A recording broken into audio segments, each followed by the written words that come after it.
This ain't New York, this the Bronx. Hey, how's it going, man? Yeah, I'm good, man. I'm chilling. Just got here. Just wanted to visit my friends real quick, catch up. It's good to check up on people. Yeah. But can we start with your name and like where you're from? Yeah, man. Phil Esteban Ductan, man. I'm from the Bronx, New York. All right, Bronx, New York, from the West Bronx, actually. All right, Dominican and Haitian.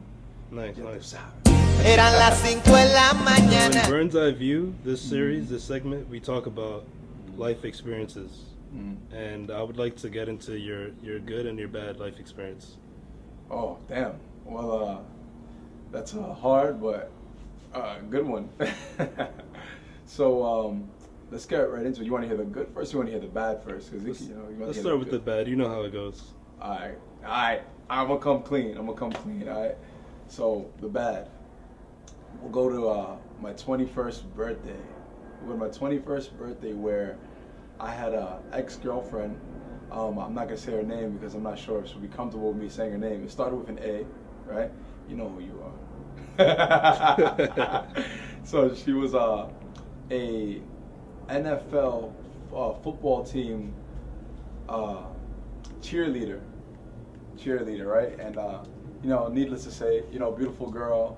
She was a little bit older than me, about like 2 years older than me, and I was 21, she was 23, and she was working at this like bar with all these like hot women in New York, and that's the type of place that 21, it's a lot of pressure on you where you want to look cool, and you want to make sure the girls find you cool and attractive. You don't want to seem like a chump. The temptation was real. Well, yeah, the temptation is real, but I'm gonna tell you. Actually, this bad story didn't even have anything to do with the temptation. Actually, don't. Actually, so my 21st birthday, so I was like, all right, 21. I'm legally allowed to drink, right? Yeah. That's what's normal about. That's what's like the fun in the 21st birthday. Everybody just drinks their face. We all off, can't right? wait to turn 21. Exactly. So me on when I went to this bar, I was having drinks with my ex-girlfriend, and we were drinking at the bar, and I was like, oh, like it's my first time drinking, and I'm an athlete. You can't tell that right now, but I'm pretty fit. Well, we'll link your Instagram to this video so everyone can see your Yeah. your daily workouts. Yeah, exactly. So basically, I had one drink. Then I was like, oh wow, this tasted good, and I didn't even taste anything, whatever it is. And bartender's looking good. The girls looking at me like, oh, her boyfriend's so cute, and all the girls are flirting with me in there. So I'm feeling myself, feeling good. 21st birthday. I'm like, yeah, let me get another one.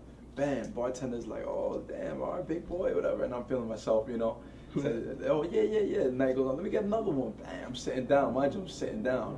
All right, so I don't feel any of this shit. So I'm just sitting there like, damn, I don't feel shit. Let me get another one. Jesus. Another one.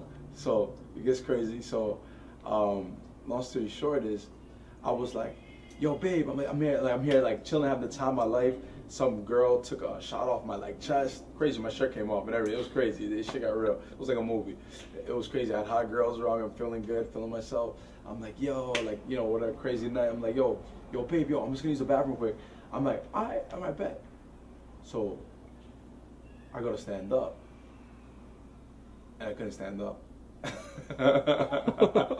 So I remember the moment I stood up, the room started spinning. It felt like how we would imagine an edible would make you feel, like colors, and the room is spinning, and like you feel euphoric and shit. And I'm like, yo, I promise you I drank. So why'd I feel like that?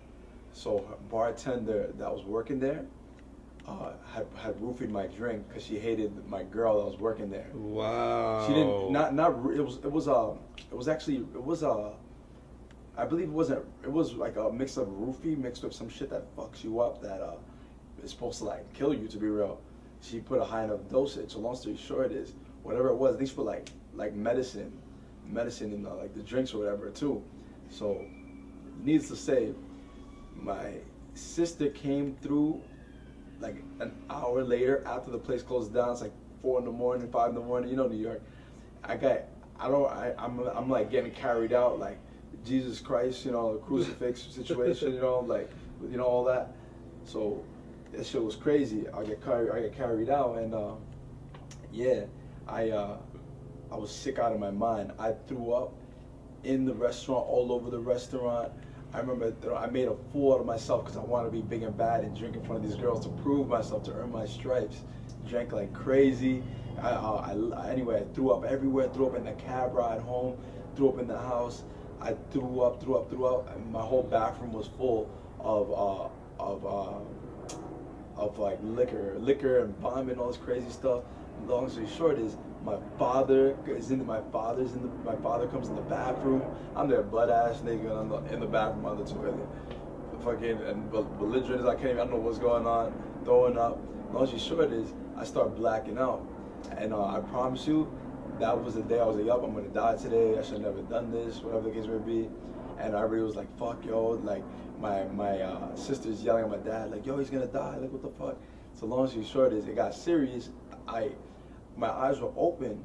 I remember my eyes were open, and I remember Vanessa going, yo, I'm gonna run and get him some ginger, or I recalled 911 too, or some crazy shit. I couldn't even remember. I remember my eyes were open, and everything just went black, and I could hear everybody, but I couldn't see anything. I couldn't see nobody. So I was like, fuck, yo, this is it. I'm about to die. And then I remember my shoulders started getting numb. Then the feeling went down to my fingertips. Couldn't feel shit. And I remember me going, yeah, this is it. Like, I can't see anything. My eyes are open. I can't respond. I'm hearing everybody. Those last moments when you're about to go to the other side, like they say that you hear everybody, but you don't see what's going on. So I feel myself like fading or whatever the case may be. And then I feel myself fading. Everybody's getting faint, and all of a sudden, my dad catches me. My dad's Haitian, so long story short is he's Mason, and he also does like voodoo and crazy shit like that. He whispers some shit in my ear in French, and all of a sudden I felt a jolt of energy, and I jumped up, like nothing ever happened to me. I was like, oh shit, like, and I started walking. And everybody was like, oh shit, did you guys see that? It's like he just died, but then he just fucking came back to life. That's insane. So sounds like a movie, man. Yeah, basically, yeah, it was like some movie shit. And basically my dad fucking brought me back to life because I literally felt myself dying, and I really felt myself just black out, fade out, and I just popped up like nothing ever happened, and literally went to the hospital, walked to the hospital, normal, got my stomach pumped, and then they determined that, yeah, I got like poison or whatever the case may be, and like alcohol poison mixed with some other crazy shit they found. So it was crazy, and I was supposed to do a lawsuit. I was like, nah, let that be my lesson. Don't ever try to, excuse my French, don't ever try to, be the man, just be yourself, and don't try to be too cool. So that was that. Died and came back to life. Boom, that was my worst experience. Jesus. Mm-hmm. And can we hear about your good one? Oh, my good one is great. So basically, I'm an actor, and like most actors, we want a big break. I went out one night and I was like, yo, I said I'm gonna quit acting. It's enough. I've already put like 2-3 years into it, which is not a long time for most actors. And then I go out that night, celebrate how I'm quitting acting, and I'm just gonna like focus on entrepreneurship and do other things. And when it comes, it comes. That same night, I go to sleep. I wake up. My boy goes, yo, they have a background casting for a football movie. I play basketball much. I'm like, all right, bro, I'm not interested though. I'm not going. This is like 7 in the morning after I came home at like 6 a.m. I'm like, yo, I'm good, man. I was clubbing all night. I'm good, I was out like partying all night, and I was like, all right, cool. All right, I'll let you know. I'll come through. I hang up the phone on him. This dude comes in at like 7:45 a.m. Opens my door. My boy Austin. He opens the door and wakes me up. My sister goes like, oh, Phil's upstairs sleeping in bed, and he knew I went out. He forced me to go to these football extra auditions. So long story short is I'm in the football extra audition. I'm excelling with the football stuff, but the guy goes, yo, you're not a football player, man. You're a basketball player though, right? Yeah, all right, cool. Forget about this football movie that we're casting for.